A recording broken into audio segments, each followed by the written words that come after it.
So I think this is worth putting out there. I sorry, I know people worry about me. Even my stalker made it very clear she was very worried about me, and at times she was right to be worried. But I serve a great God, and He looks out for me. Um, Now you have to be careful going around saying, "Oh, God told me this or God told me that," because pretty soon you're going to be in a bad itself. All I will say is in the Bible, in James chapter 1, verse 5, the Bible says, if you lack understanding, ask God and He will give it to you. I did, and He has. Um, there have been several times where I was coming home and I try to be careful. I check behind me frequently, very frequently, at least every block, especially at night. But this happened during the day, actually. And all of a sudden, I just felt a directive to turn around. And I did. And there was a guy behind me that I did not want to know where I lived. So I got out of the way, waited for him to pass, get ahead of me about a block and a half. And then I started up again. And he knew. He knew I did not want him following me home. He had long matted hair piled up on top of his head. It hadn't been washed. It just a lot of facial tattoos that looked um, like they weren't done by a professional, which makes me think maybe he just got out of prison or something. I don't know, but I did not want that man anywhere near me. Um,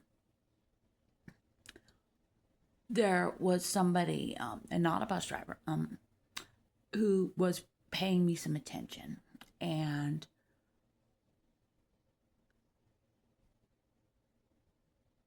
God did something very interesting. It's like all of a sudden I started noticing this guy's drunk.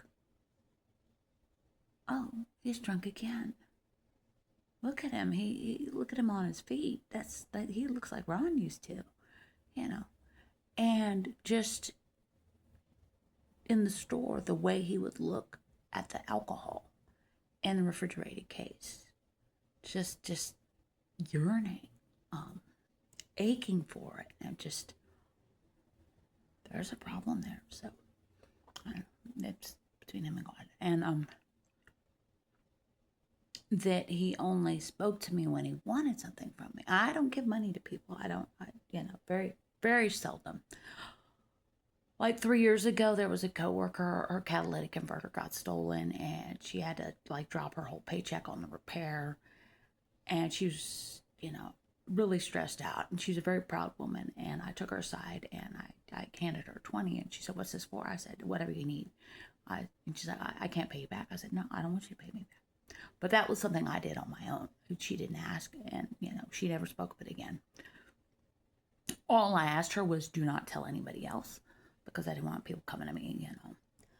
But because I don't have money, I really don't. That was money out of my, you know. So but um, that somebody has an anger problem, that issues like that are like pointed out to me. I don't know how to describe it, but it the fetal alcohol community has an advocate. Her name is Teresa Kellerman. She does a lot of education, a lot of training, stuff like that, how to raise a child with fetal alcohol syndrome, how to deal with them when they're an adult. Very good, useful, important stuff. Her FAS and the Brain README is a must. I'm going to put it in the comments. So she talked about people with fetal alcohol like me needing an external brain. So that's God is my external brain on that. And then, in person, I have help from other people, like my aunt. She keeps an eye on my checking account, stuff like that. Reminds me, oh, don't forget your insurance is coming up, that kind of stuff. But, God looks out for me, and he always will, and it's okay. I am all right. I am protected, and I do not leave the house without at least one weapon on me at all times as well. Um, I probably can't talk about it. I mean, I can't own a gun. Obviously, I have history of depression, and I wouldn't want a gun, to be honest. That's just not who I am. But if I have to protect myself or somebody else, I will. So, anyways, that's it.